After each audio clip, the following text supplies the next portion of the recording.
it is found in the Tanaic period, right? So what we're talking here? So we're talking either the first somewhere in the first 2 centuries BCE or in the first 2 centuries CE. No, wait, hold on. You're saying first 2 centuries BCE. Yes.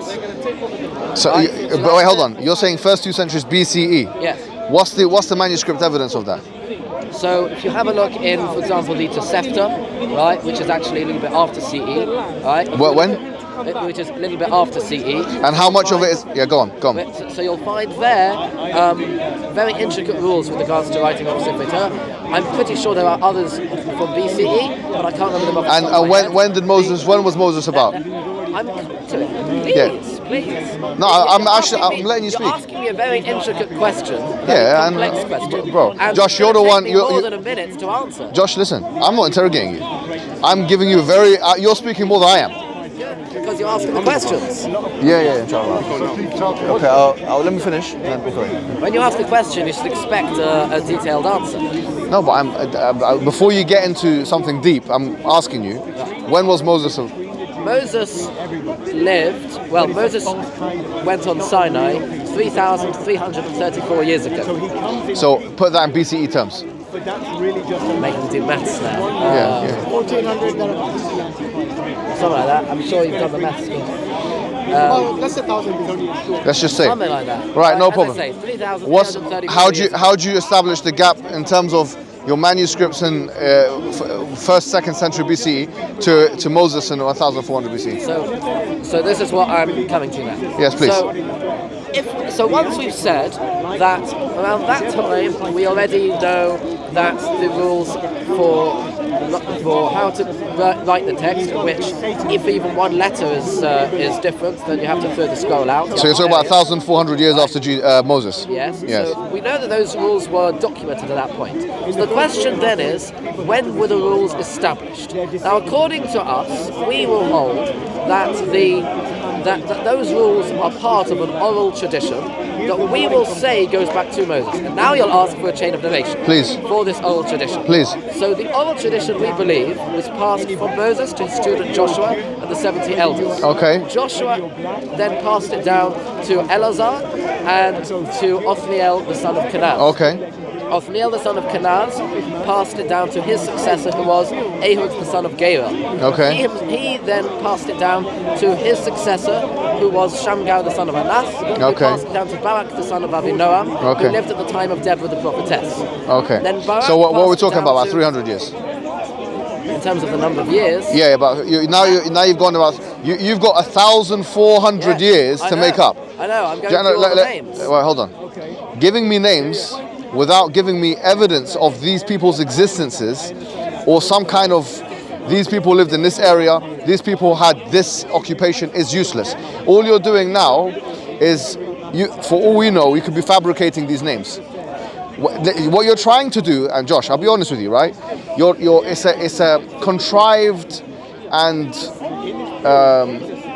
I'm not going to use a strong term, but it's a contrived attempt to try and emulate the Islamic sciences, where there's no chance you can. Let me tell you why.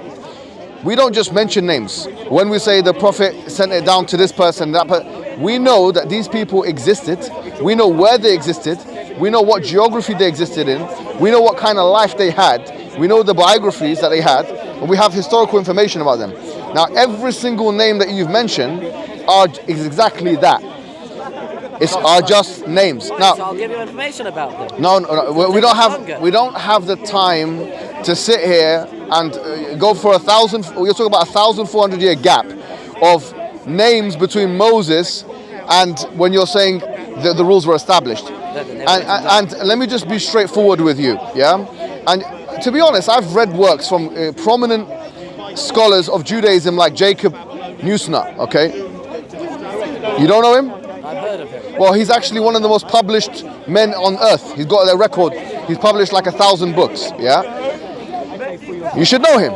You should know him. No, he's a big name. He is a big name. Yeah, and what you're doing here is it's a slapdash academic attempt to try and fill up a hole which cannot be filled. It cannot be filled, and it has not been.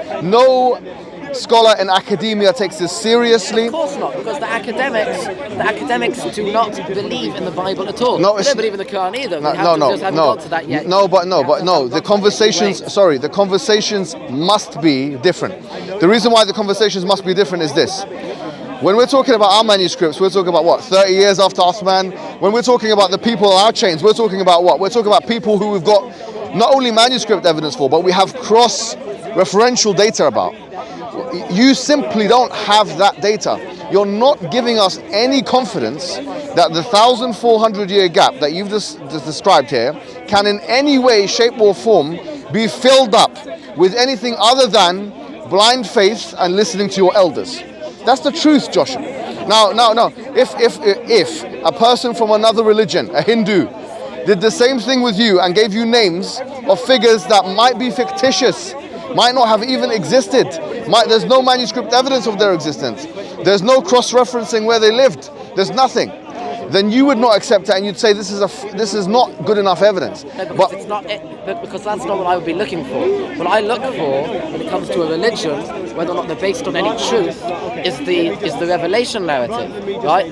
If you're making a claim about the way a revelation took place to start with, and all you've got is one guy spoke to a talking fish, right? That's all you've got. You have one guy who claims to be God, or one guy who claims an angel spoke to him. Right. So that's where we go back to our point. But it was Josh. We have an entire nation of people claiming a mass national revelation in a mountain. Excellent, Josh. I don't listen.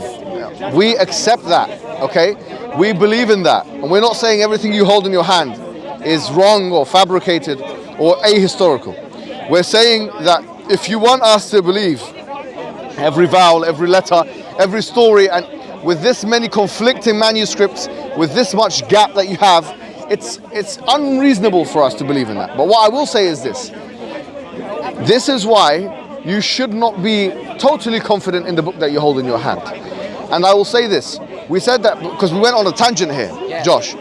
We said that there are 3 conditions that disqualify a prophet. And you just said it yourself now. One of them is, what kind of prophet are we talking about? And what kind of God is he calling to? We can't deny that the Prophet Muhammad and the Quran both talk specifically about Moses, talk specifically about him receiving the revelation, talk specifically about the God of Moses, literally the God of Moses. Okay, and that is the God we believe in. Now what we're saying is, already, number 1, we're not asking you to be disloyal to God. Number 2, we're not asking you to believe in another God. And number 3 here, the third point, which was talked about in Deuteronomy 18:21, is that the prophecies that this prophet came with are in fact had materialized. So I'll give you 5 examples, Josh, because I was meant to be doing this in the beginning. Sure. Okay. For example, in the Quran it states that the Romans had been defeated in a nearby lowland, and that in 3 to 9 years that they will become victorious. Okay. Now this materialized. It's very specific, and it materialized. The Quran states that the Muslims will be victorious and that they will enter Mecca محلقين رؤوسهم مقصرين لا يخافون أو لا تخافون علم ما لا تعلمون, that they will go in and they will be cutting their hair and they will be shaving it and they will have no fear, meaning there will be no fighting. So the Quran predicts that the Muslims will be victorious against the pagans and that they will not be fighting, and that's exactly what happened. It was a conquest which meant that the Muslims could freely go and do Hajj, which happened, Umrah or Hajj or whatever, pilgrimage. Number 2. Number 3, and this relates to the Palestine issue. The Prophet ﷺ, he said, "U'dud sittan bayna yaday as-sa'a, mawti thumma fathu bayt al-maqdisi." Says, count 6 things before the day of judgment: my death and then the conquest of Jerusalem. And we know historically, without a shadow of a doubt, that Islam conquered Jerusalem. Of course. So these are things, I'm giving you some examples, but Islam, the fact that the Prophet, he predicted where Islam was going to go. He did so in a situation of weakness. One time he was being attacked by all places. إِذْ جَاءُكُم مِّن فَوْقِكُم مِّنْ أَسْفَلَ مِنْكُم. You know, when they came from above and below, from the city and all these kinds of places, and that your visions were blurred. وَبَلَغَتِ الْقُلُوبُ الْحَنَاجِرُ وَتَظُنُّونَ بِاللَّهِ الظُّنُونَ, and that, you know, the hearts went. At that time, Okay, the Prophet made a prediction. There was a rock, he knocked it one time. He said 40 harum, that the Roman Empire has been conquered. And then again 40 Faris, that the Persian Empire has been conquered. And then he said 40 Yaman. And then after that he said Yemen will be conquered. Imagine in a state of bleak weakness, a situation where it's totally bleak and total weakness, where he was so hungry, the Prophet, that he had to tie a rock to his stomach, and that they were fighting him from everywhere, that he predicted that he would take over the major empires of the world.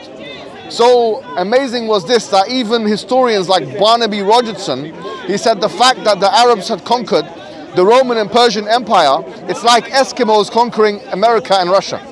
It's something which is miraculous by all standards. So these are some examples of things that the Prophet told us, even things which relate to today, that there will be the Arab, the barefooted Arab, يَتَطَاوَلُونَ فِي الْبُنْيَانِ, that they will be competing for the high buildings. These are things which the Bible tells us. Imagine if you make all of these predictions and you get them wrong. That when the Prophet made predictions of the future, he made predictions which astonishingly, even though the probability of them coming true were very low, did come true. Where Islam would spread, where Islam would go, even where the fighting would happen, what would happen in the future. You know, the greening of the Arabian Peninsula, that the Arabian Peninsula will become green after it has become barren. Even things relating to climate change and the ecological environment. This is too much. Even sexually transmitted diseases, bro. Can you imagine there's a hadith that says that fornication will become so widespread that there will be diseases لم تكن موجودة من قبل, that it was not even there. The invention of new sexually transmitted diseases, not just the proliferation of sexually transmitted diseases. These things are specific to the Quran and the Sunnah. These are prophecies of the future, and they, would you agree with me, yeah, they put the Prophet, at least from your perspective, a biblical perspective, yeah, in serious contention for prophethood. Would you agree with that? In serious contention, from a biblical perspective, I would have to concede yes. Exactly. Now remember, if this is the case, because he came telling us to believe in the God of Moses. He didn't tell us to be disloyal to God. In fact, the fact is, the cardinal sin in Islam is that if you worship anything other than God, we're saying that the purpose of life is to worship one God only. That's the purpose of life. But the thing is this, we say that Prophet also came with something. The Quran states, وَمَا أَرْسَلْنَاكَ إِلَّا كَافَةً لِلنَّاسِ. We have not sent you except for all of humanity. وَمَا أَرْسَلْنَاكَ إِلَّا رَحْمَةً لِلْعَالَمِينَ. We have not sent you except for a mercy of humankind. So the fact is, we believe that there was a transition after Moses, and the transition meant for a prophet this time who would come and who would be for all of humanity. Now you've conceded that he is, at least according to your biblical criterion, okay, that he would have to be in serious contention. Yeah. What now, my question is, what must be done in order for you to go above that bridge, or across that bridge I should say, yeah? And for you to say, no, not only is he a serious contender, but in fact he is the true prophet. What must be met? Well, according to Jewish tradition, Okay. he would have to be accepted by the Sanhedrin, right? No, that's not true. Every single prophet that we accepted as a true prophet was accepted so by the court. Now the court was disbanded a long time before Muhammad even came to the scene, before he was ever born. And they had already declared many years earlier, with the death of the prophet Ezra, that prophecy had left the world entirely. There was no more prophecy. We had sunk to a spiritual low in the world where there was no more prophecy. That's according to our tradition, that we would therefore not be able to accept anyone who came as claiming to be a prophet after that. That's really a technicality in terms of chronology. But besides that, we still have not really got around the issue of disloyalty, based on the point that I made earlier. I still have not quoted the verse. Go ahead. It's in Exodus. But can I just you can quote it. I will let you quote it, but you've made a point, so it has to be answered, right? What gives the authority to the court? Does Revelation give authority to the court, or does the court give authority to Revelation? Revelation gives authority to the court, Great. as it says in Deuteronomy. Great, and this is the problem. The Quran actually calls some Jewish people out on this. It says اتخذوا رهبانهم وأحبارهم أربابا من دون الله. Yeah, والمسيح ابن مريم. They take their priests and their rabbis as lords beside God, and they also take Jesus, son of Mary. Someone came to the not you, Christians and Jews. Oh, the Christians and the Jews. Yes. Now they were. It's a bit like that Well, let me weird explain before you proclaim its nonsense. Have some patience. When the Prophet was asked about this one person, who was named as Adi ibn Hatim, he was a Jew in his previous life. He said exactly what you just said. He said, we don't take, we didn't used to take, our rabbis as God. And then the Prophet, he responded, he said, did they not make permissible what was impermissible? And did they not make impermissible what was permissible? Meaning, there is a band of Jewish people, and you cannot deny this, that they take the rulings of the court that you're talking about, or they take the Talmudic understanding as superior to the revelation. And this, in so much as they are willing to weight it against revelation, or that they are willing to understand revelation only through its lens. Now what I'm saying is this is exactly a type of polytheism. You know why? Why? The Quran tells you why. أَمْ شَرَعُوا لَهُم مِّنَ الدِّينِ مَا لَمْ يَأْذَنْ بِهِ اللَّهِ. Have they been given authority of the religion what Allah has not given them authority? The court that you're speaking of has no authority. Well, in Deuteronomy it gives them authority. No. Yes, Deuteronomy gives them authority. Now you can dispute what... who are them? Your guys now? Who is them?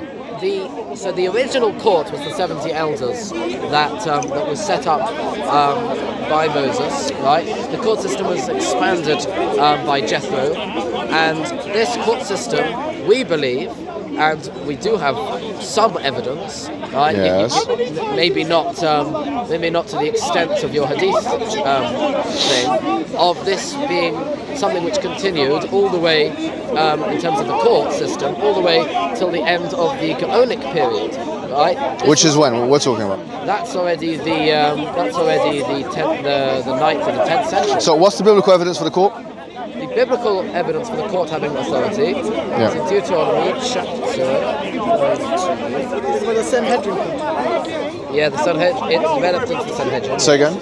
It became known as the Sanhedrin. Oh, okay, yeah. And this up, 1 second. Didn't God also condemn the judges in Psalm 82? 1 second. But yeah, while you're discussing that. Yeah, get us that as well, because that's a nice question.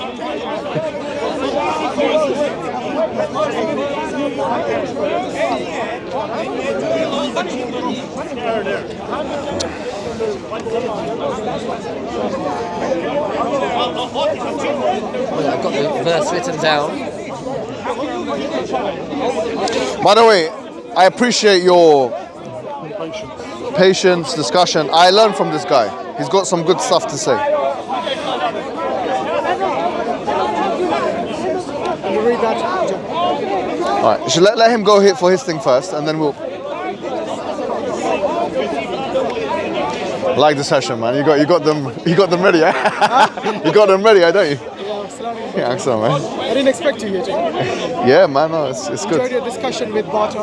It's quite good. It was all right, innit? Should have more of those.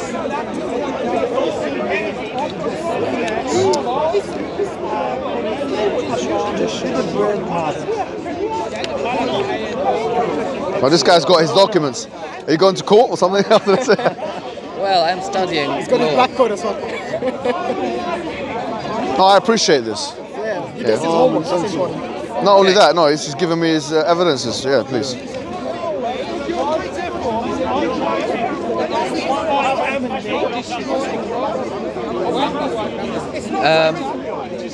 Okay, so in Deuteronomy chapter 17, I'll read you what it says there. If there arise a matter too hard for you in judgment, between blood and blood, between law and law, between stroke and stroke, even matters of controversy within your gates, then shall you arise and go up to the place which Hashem your God shall choose. And you shall come to the priests, the Levites, and the judge that shall be in those days, and you shall inquire, and they shall declare to you the sentence of judgment, and you shall do according to the sentence that they shall declare to you from the place that Hashem shall choose. Jews, and you shall observe to do according to all that they shall teach you, according to the Torah that they shall teach you, right? According to the Torah that they shall teach you, and according to the judgments that they shall tell you, you shall do. You shall not turn aside from the sentence that they shall declare to you, to the right hand or the left hand. And the man that does presumptuously in not listening to the priest that stands to minister there before Hashem your God, or unto the judge, even that man shall die, and you shall exterminate the evil from Israel. Now, where does it say that these judges can decide who is a prophet and who's not a prophet? So this is a matter which is hard. This is jurisprudence. This is a matter which is hard in judgment. You have to know now. This is very tenuous, I have to say. I'm disappointed by this because all this shows us. All this. It's a tenuous link because all it shows us is that there are judges that can be appointed for jurisprudential matters and that they must use the Torah as a guidance or as the guide for that. That's all this shows. This does not only show that. What else does it show? Only in civil matters. It says it starts off, if there arise a matter too hard for you in judgment, and then it gives various examples between blood and blood, between law and law, between stroke and stroke. Now, one of the many laws found in the Torah is the laws regarding to how to distinguish between a true and a false prophet. No, this is a matter which is when it says law and law. What do you think this is referring to? In the Hebrew, it's bein din ladin. Yeah, bein din ladin. Yeah, you have a similar word din in we have din, Arabic, right? So din means law, right? Even today, if I have a question of whether or not I'm supposed to do something or I'm not allowed to do something, I'll ask a rabbi, and what will I ask him for? I'll ask him for the din. What's the din in this particular? What does that mean? Right? What's the law in this particular matter? Right. No, so you're just affirming what I've just said to you.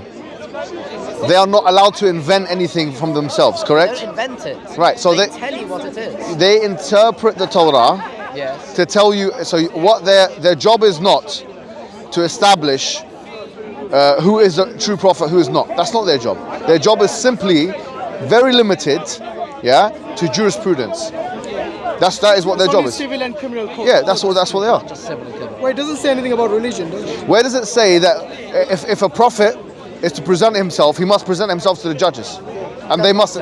So you've made that up. I've not made that up. No, that is made up. Was that the question he was asking? Yeah, I was telling you, bro. Josh, please. If the Bible is speaking on the three cases that we've spoken about in Deuteronomy 18 and the other two verses that you mentioned, how to distinguish between a true prophet and a false prophet. You said it can't be disloyal. He's got a call to the right God. And if he calls with an oracle that hasn't come to pass, wait, those verses, are they generic or are they specific? Yeah, specific. No, what I mean is this: who is God speaking to? Is he speaking to the judges or is he speaking to me and you? Speaking to all of us. Excellent. Right, hold on, that's it. It's done now. Because if you're saying God is speaking to all of us, then no longer is this a matter which is specific to the judges. Therefore, to give the judges the ultimate authority in being able to distinguish between who's a true prophet and a false prophet goes against the generic wording or the wording of the Bible, which seems to indicate that anybody can do this as a matter of religion. The judges have no authority. The implication of somebody being a false prophet, what is that implication? According to Deuteronomy 13 and 18, he has to be put to death. That is a very severe punishment, and something which is very much the scope of a judge. If somebody brings somebody to but that's court, fine. This person is claiming to be a prophet. But Josh, is he true or false? Josh, if he's false, then he's going to be Josh, what we've said is you've said it yourself. That all of the conditions that you've said have to be in place does not disqualify the Prophet Muhammad and puts him into serious contention for prophethood. So that I said that what puts him into contention is the fact that he said things that came true. Yes. We have still not got past the disloyalty thing. We still haven't read. No, I understand, but the fact that you're even having this discussion with me and you're not deferring it to a judge indicates that you think and you know that it's not for just the judges; it's for all of us. It's not just because then you would be talking out of turn. If you believed that the matter was for judges to decide, and you're here talking to me about whether or not the law is applicable or that the criterion has been met or not been met, and you've had these conversations before and you keep coming to Speaker's Corner, then unless you're a judge, you're speaking out of turn.